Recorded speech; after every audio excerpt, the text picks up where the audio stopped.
नमस्कार, आप देख रहे हैं जनतंत्र टीवी और मैं हूं आपके साथ मीनाक्षी सिसोदिया। चलिए खबरों का रुख करते हैं। देहरादून के नाथ पैलेस में राज्य में भ्रष्टाचार के खिलाफ सख्त कार्रवाई के लिए धार्मिक और सामाजिक संगठनों द्वारा समर्थित भव्य अभिनंदन समारोह में सीएम धामी शामिल हुए। उत्तराखंड राज्य को भ्रष्टाचार मुक्त कराने के लिए सीएम धामी का सम्मान हुआ और धार्मिक और सामाजिक संगठनों से सीएम धामी ने उनका सम्मान किया। इस दौरान सीएम धामी ने कहा कि भ्रष्टाचार के खिलाफ कोई कार्रवाई करना कोई आसान काम नहीं है और ये मेरी व्यक्तिगत जीत नहीं बल्कि लोगों के विश्वास की जीत। हम न्याय मुक्त समाज और न्याय मुक्त व्यवस्था की आकांक्षाएं रखते हैं क्योंकि भ्रष्टाचार एक ऐसा अभिशाप रहा है जिसने कई दशकों से एक पवित्र भूमि की प्रगति में बाधा डाली है। आज मुझे आपको ये बताते हुए गर्व हो रहा है कि हमने इस देश में इस दिशा में साहसिक कदम उठाए हैं और जिन लोगों ने इसमें बाधा डालने की कोशिश की है उन्हें आज जवाब देना होगा। जो लोग अपने कर्तव्यों की उपेक्षा करते हैं, ढिलाई बरतते हैं या भ्रष्टाचार में लिप्त हैं, उन्हें कार्रवाई का सामना करना पड़ेगा।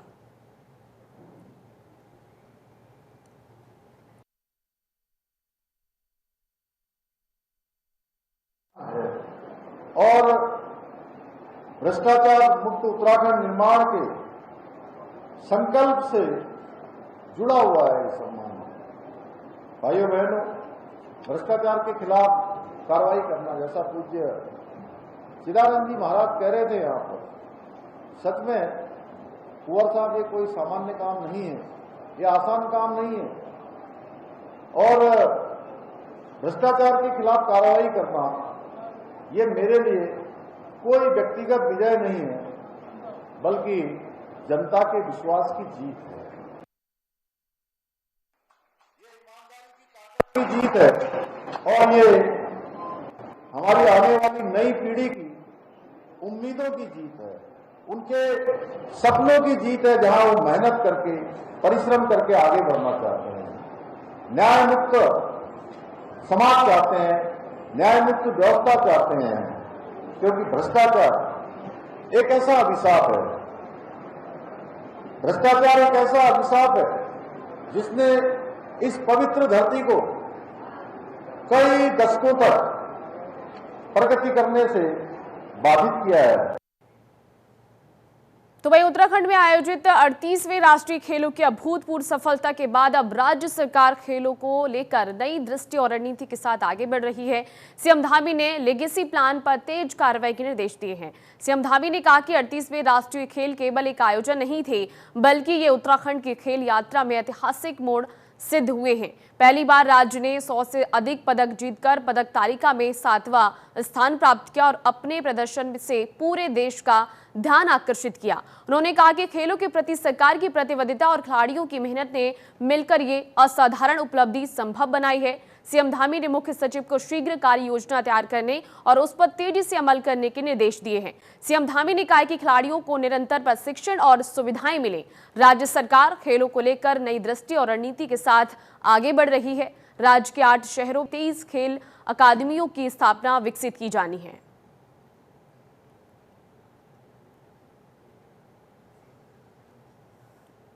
तो वहीं दूसरी तरफ मानसून सीजन में उत्तराखंड में बारिश का कहर जारी है। कुछ दिनों से पहाड़ों से लेकर मैदानों तक बादलों की गड़गड़ाहट और मूसलाधार बारिश का सिलसिला थमने का नाम नहीं ले रहा है। अब एक बार फिर मौसम विभाग ने चेतावनी जारी कर दी है, जिससे साफ है कि आने वाले घंटे और भी चुनौतीपूर्ण हो सकते हैं। मौसम विभाग ने राज्य के देहरादून, टिहरी, चंपावत, नैनीताल और बागेश्वर जनपदों में कहीं कहीं गरज और चमक के साथ बारिश होने के पूर्वानुमान जताए हैं। राज्य के शेष जनपदों में कहीं कहीं गरज और आकाशीय बिजली चमकने के भी यहां पर आसार जताए गए हैं। तो वहीं पहाड़ी जिलों में कहीं कहीं तेज झोंकेदार हवाएं चलने की भी संभावना है, जिसके लिए मौसम विभाग ने येलो अलर्ट जारी कर लोगों को सतर्क रहने की अपील की है।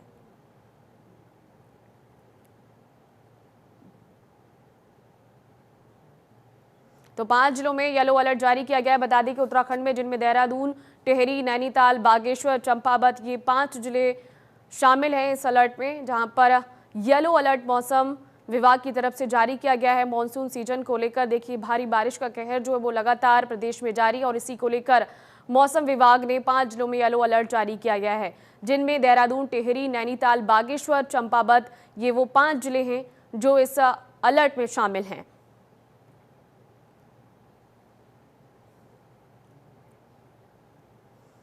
तो वहीं दूसरी तरफ हरिद्वार कावड़ मेले को लेकर साध्वी प्राची ने बड़ा बयान दिया है, जिसमें उन्होंने कावड़ यात्रा में कावड़ तैयार करने वाले मुस्लिम संप्रदाय के लोगों को जिहादी बताते हुए कहा कि कावड़ पवित्र हाथों से बननी चाहिए। उन्होंने कहा कि कावड़ वो जिहादी बना रही हैं जो अपने हाथों से गौ माता की हत्या करने जैसे जघन्य अपराध करते हैं। उन्होंने मुख्यमंत्री के कार्यों की सराहना करते हुए कहा कि सीएम धामी द्वारा कालनेमी ऑपरेशन एक अच्छी पहल है। जो लोग हिंदू धर्म को टारगेट नाम करने का प्रयास कर रहे हैं, ऐसे लोगों पर शिकंजा कसने के लिए कालनेमी ऑपरेशन अहम भूमिका निभाएगा। उन्होंने कहा कि सीएम धामी ने जिस तरह से लैंड जिहाद के माध्यम से अवैध मजारों को ध्वस्त किया है, उनका ये कार्य बड़ा ही प्रशंसनीय है।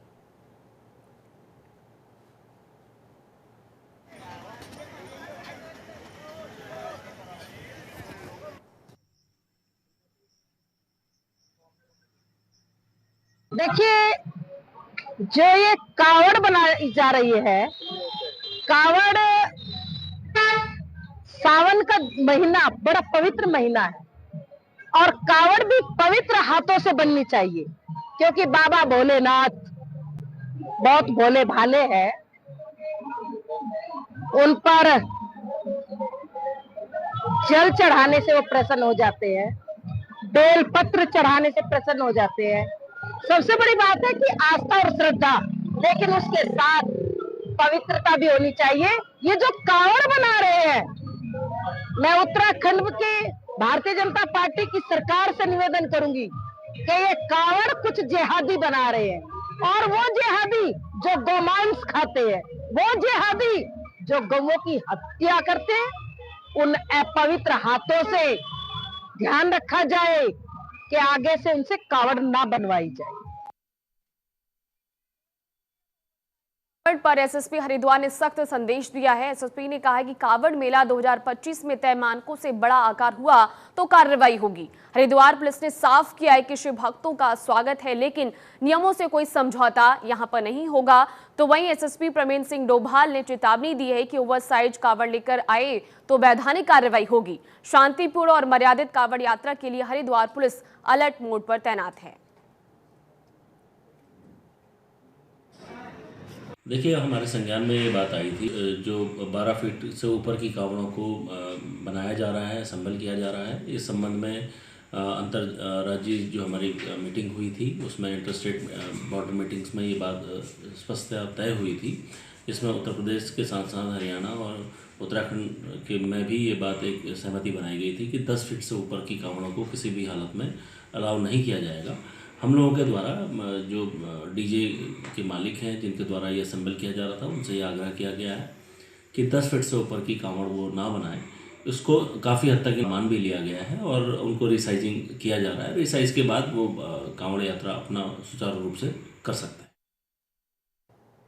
तो वहीं जिलाधिकारी और एसएसपी की अध्यक्षता में सीसीआर भवन में कावड़ मेले की समीक्षा संगोष्ठी आयोजित की गई। इस दौरान जिलाधिकारी और पुलिस कप्तान द्वारा कावड़ यात्रा के 2 दिन के अच्छे और खराब अनुभवों की समीक्षा करते हुए सुधार के लिए आवश्यक दिशा निर्देश दिए गए। कावड़ मेला को शांतिपूर्ण और मर्यादित तरीके से संपन्न कराने के लिए हरिद्वार पुलिस मुस्तैद है।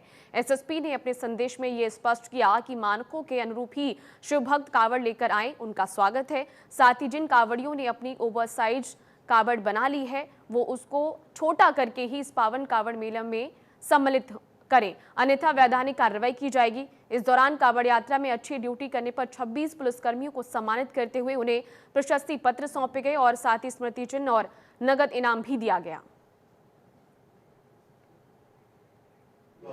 लाखों की संख्या में, करोड़ों की संख्या में जो धार्मिक यात्रा में सम्मिलित होने जो कांवड़ यात्रीगण यहाँ आते हैं, हरिद्वार से जल लेके अपने अपने पवित्र स्थानों पे जलाभिषेक के लिए यहाँ से निकलते हैं। इस दौरान लॉ एंड ऑर्डर को बनाए रखने हरिद्वार पुलिस का एक मुख्य फोकस रहता है, क्योंकि पिछले कुछ दिनों में लगातार देखने में आ रहा है कि कुछ शरारती तत्वों द्वारा सोशल मीडिया पर अपने व्यूज़ को, अपने फॉलोअर्स को बढ़ाने के लिए किसी भी घटना की प्रामाणिकता को जाने बिना ही ऐसे ही पोस्ट किए जा रहे हैं, जिसकी वजह से सामाजिक सद्भाव के लिए खतरा पैदा हो रहा है।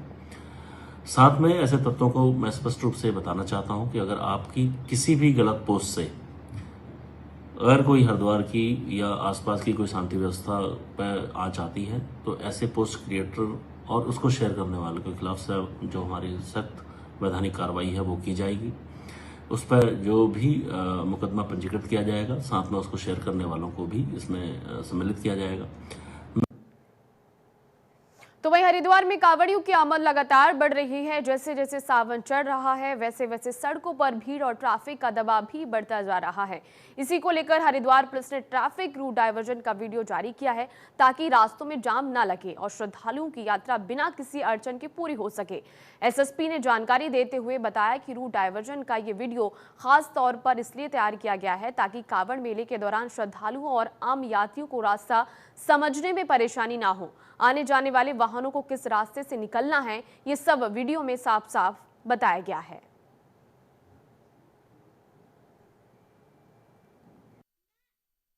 देखिए, कांवड़ 11 तारीख से लगातार हम लोगों के द्वारा ड्यूटियां करी जा रही हैं। हालांकि इससे पूर्व से ही कांवड़ यात्रीगण का भारी संख्या में हाईवे पर चल रहे थे। पुलिस के द्वारा इस मामले को संज्ञान में भी लिया गया था और अभी तत्काल जो फोर्स हमें उपलब्ध हुआ है तो सभी पॉइंट्स पर फोर्स पहुंच गया है। वेल ब्रीफ उनको किया गया है। ब्रीफिंग के बाद अब कांवड़ यात्रीगण जो पैदल यात्रीगण हैं उनको नहर पटरी पर चलने के लिए उनको मनाया जा रहा है, उनको कोशिश की जा रही है। जल्दी नहर पटरी को हम लोग पूरी तरीके से चला देंगे। इससे जो ट्रैफिक का दबाव अभी हाईवे पे था वो काफी हद तक कम होगा। उससे लंबे समय तक जो ट्रैफिक है वो हाईवे पे चल सकेगा। और उत्तराखंड में ऑपरेशन कालेमी के तहत ढोंगी पीर फकीरों के खिलाफ एक व्यापक और सख्त अभियान चलाया गया है। उधम सिंह नगर में कालेमी अभियान के दौरान 66 संदिग्ध पीर फकीरों को हिरासत में लिया गया। ये लोग आपराधिक प्रवृत्ति के पाए गए और भोले भाले लोगों को भ्रमित कर मानसिक, शारीरिक व आर्थिक शोषण कर रहे थे। एसएसपी ने बताया कि पुलिस ने ऐसे कई और पीर फकीरों को भी चिन्हित किया है जो रामपुर, बिजनौर, पीलीभीत आदि सीमावर्ती जिलों से आकर उधम सिंह नगर में अवैध गतिविधियों में लिप्त हैं। इनके खिलाफ भी कड़ी कार्रवाई की जाएगी। हाल ही में इसी तरह के कुछ ढोंगी बाबाओं को बलात्कार और ठगी के आरोप में जेल भेजा जा चुका है। तो वहीं एसएसपी ने जनता से अपील करते हुए कहा कि फर्जी ढोंगी बाबा का नाम पता बताने वाले व्यक्ति का नाम भी गुप्त रखा जाएगा। जनता पुलिस का सहयोग करे।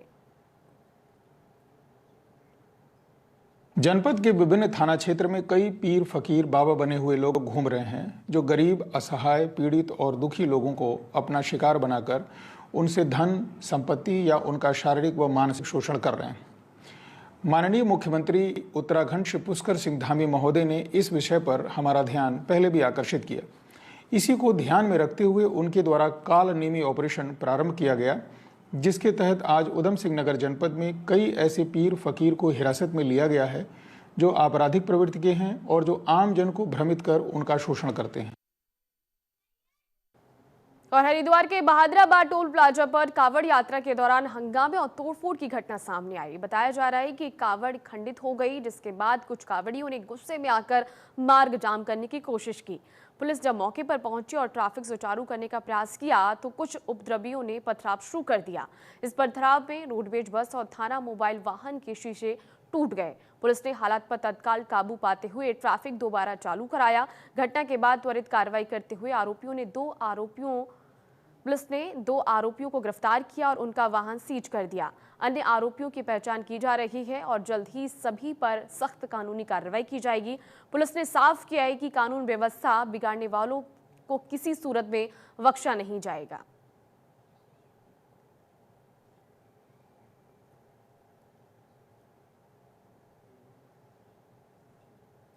तो वहीं कांवड़ मेले की भीड़ में बड़ी वारदात की फिराक में घूम रहे एक संदिग्ध को जीआरपी लक्सर पुलिस ने समय रहते दबोच लिया। रेलवे स्टेशन रुड़की पर गश्त के दौरान पुलिस को एक युवक संदिग्ध गतिविधियों में लिप्त दिखा जो पागल बनने का नाटक कर रहा था। पूछताछ और तलाशी में उसके पास एक चाकू भी बरामद हुआ है। आरोपी की पहचान अभिषेक शुक्ला के रूप में हुई जो जिला बदर और हिस्ट्री शीटर है और उस पर लखीमपुर के थाना गोला में कई संगीन मामले दर्ज हैं। एसपी जीआरपी के नेतृत्व में की गई इस कार्रवाई की जनता सराहना कर रही है। तो वहीं कांवड़ मेले को सुरक्षित रखने के लिए जीआरपी द्वारा लगातार संदिग्धों पर नजर रखी जा रही है। आरोपी को गिरफ्तार कर कोर्ट में पेश किया गया। कांवड़ यात्रा को लेकर जीआरपी विशेष रूप से सतर्क है और इसी क्रम में लगातार जो संदिग्धों के विरुद्ध सत्यापन अभियान चलाया जा रहा है। इस क्रम में एक हिस्ट्री शीटर और एक कुख्यात अपराधी जो उत्तर प्रदेश से भागा हुआ था, जिला बदर था, जिसके ऊपर 1 दर्जन से अधिक मुकदमे हैं, वो एक नाजायज़ चाकू के साथ कल हमने पकड़ा है, जो पागल होने का नाटक कर रहा था और संदिग्ध हालत में घूम रहा था रेलवे स्टेशन के आसपास, जिस क्रम में उसको विधिक कार्रवाई कर ली गई है और जनपद लखीमपुर खीरी पुलिस को भी इस बारे में अवगत करा दिया गया है। तो वहीं जिलाधिकारी ने यमुनोत्री हाईवे पर ओजरी बैली ब्रिज सहित सियाना चट्टी झील का भी निरीक्षण करते हुए सिंचाई विभाग के अधिकारियों को निर्देशित किया कि जल्दी से जल्दी यमुना नदी से मलबा हटाया जाए। वहीं कुपड़ा पुल निर्माण की कार्रवाई में तेजी लाने के निर्देश दिए गए। इस दौरान ओजरी बैली ब्रिज पर भारी वाहनों की क्षमता, फाउंडेशन की मजबूती और पुल जोड़ने वाले अप्रोच रोड का जायजा भी लिया गया। वहीं कुपड़ा मोटर पुल क्षतिग्रस्त होने से 3 गांव के बच्चे सियाना चट्टी विद्यालय नहीं आ पा रहे हैं। इस पर जिलाधिकारी ने कहा कि जल्दी मलबा हटाएं और कुपड़ा मोटर पुल का निर्माण कार्य शुरू करें।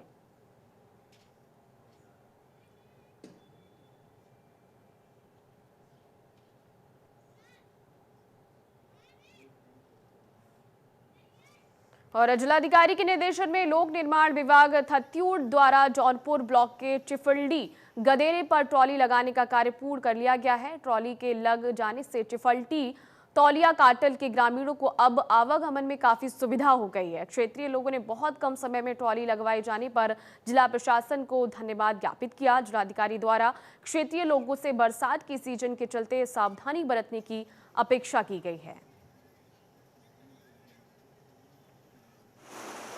जिसे चिपल्डी गधेरा कहते हैं, उसमें लोक निर्माण विभाग खतौड़ के द्वारा रिकॉर्ड टाइम में अभी ट्राली का निर्माण करा दिया गया है और यहाँ पर जो है ग्रामीणों को अब आने जाने के लिए थोड़ा सुविधा होगी, जिससे जो दिक्कतें हो रही नदी पार करने में उसको आसानी से नदी पार कर सकते हैं। इसके लिए हम जिलाधिकारी टीडी और संबंधित विभाग का धन्यवाद करते हैं। और ऋषिकेश में आईडीपीएल चौकी क्षेत्र अंतर्गत बैराज के पास हरियाणा नंबर के कार सवार 2 बदमाशों ने स्थानीय लोगों पर विवाद के बाद तमंचा तान दिया और हवा में फायरिंग कर दी। घटना के बाद मौके से बदमाश कार लेकर भागने लगे तो स्थानीय युवकों ने श्यामपुर तक बदमाशों का पीछा किया।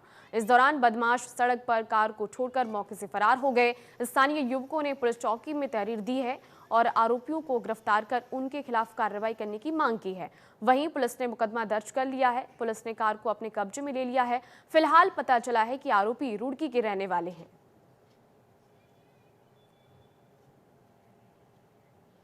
देखिए, ऋषिकेश माहौल बहुत शांत माहौल का शहर है। आज से पहले यहाँ पे बहुत शांति रहती थी, बट अभी कुछ समय पहले से ही कुछ बाहरी लोगों द्वारा यहाँ पे लगातार हवा में फायरिंग करके, गुंडागर्दी वाले स्टेटस लगा के ऐसा दिखाया जा रहा है जैसे बहुत बड़े गुंडे हैं, बदमाश है। आज हमारे कुछ साथी हमारे बीच के जो हमारे पूर्व में प्रत्याशी रहे छात्र संघ में, हमारे अध्यक्ष प्रत्याशी राव जी, उनके साथियों के साथ आज वो अपने जैसे रोज शाम को जाते हैं घूमने, बैराज की तरफ गए और वहाँ पे कुछ हर्ष चौधरी नाम के लड़के और उनका कोई ग्रुप है जो काम कर रहा होता है, उनके द्वारा गोलियां चलाई गई उनके ऊपर। अभी तक इस बात का संज्ञान पुलिस को हम दे चुके हैं, लेकिन अभी भी इस पर कोई कार्रवाई पुलिस द्वारा नहीं की गई। कम से कम 7-8 फायरिंग खुलेआम बाजारों में की जा रही है, पुलिस को अनदेखी कर रही है। इस पर किस तरह की कोई कार्रवाई अभी तक नहीं की गई है। मामला दरअसल हुआ क्या, कुछ देर पहले मुझे इस विषय में ज्ञात हुआ है। कुछ बाहर के व्यक्ति हैं जो रुड़की साइड के बताए जा रहे हैं, HR नंबर गाड़ी है उनका, और जो लोकल के हमारे भाई हैं वो जा रहे थे कहीं से, उनके ऊपर कुछ बहसबाजी हुई और उन्होंने उनके ऊपर बंदूक तानी है और उन्हें जान के मारने की धमकी दी है। मौके वारदात से फारा है और इसमें विषय मुझे भी एक चीज ज्ञात हुई है, कोई लोकल का सभासद है या पार्षद है, मुझे नहीं आइडिया अच्छी का, वो उनकी बिल्कुल संरक्षण में है वो लोग उनकी। और पहाड़ों की रानी मसूरी में उस वक्त हड़कंप मच गया जब माल रोड स्थित एक दुकान में अचानक भीषण आग लग गई। आग इतनी तेजी से फैली कि कुछ ही देर में दुकान की पूरी तरह जलकर खाक हो गई और चारों ओर धुएं का गुब्बार छा गया। दुकान से अचानक धुआं उठता देखा गया, जिसके बाद कुछ ही पलों में आग ने विकराल रूप धारण कर लिया। बाजार में अफरा तफरी मच गई। स्थानीय लोगों ने तत्काल फायर ब्रिगेड को घटना की सूचना दी। फायर ब्रिगेड की टीम मौके पर पहुंची और आग बुझाने का प्रयास शुरू किया। इस दौरान आग की लपटों से आसपास की 3 अन्य दुकानों में भी धुआं भर गया, जिससे दुकानदारों और ग्राहकों को भारी परेशानी का सामना करना पड़ा। दुकान में रखा सारा सामान जलकर राख हो गया है। हालांकि राहत की बात यह रही कि इस घटना में अब तक किसी के हताहत होने की सूचना नहीं है। आग लगने के कारणों का पता लगाया जा रहा है। पुलिस ने बताया कि घटना पर काबू पा लिया गया है। नुकसान का आकलन किया जा रहा है।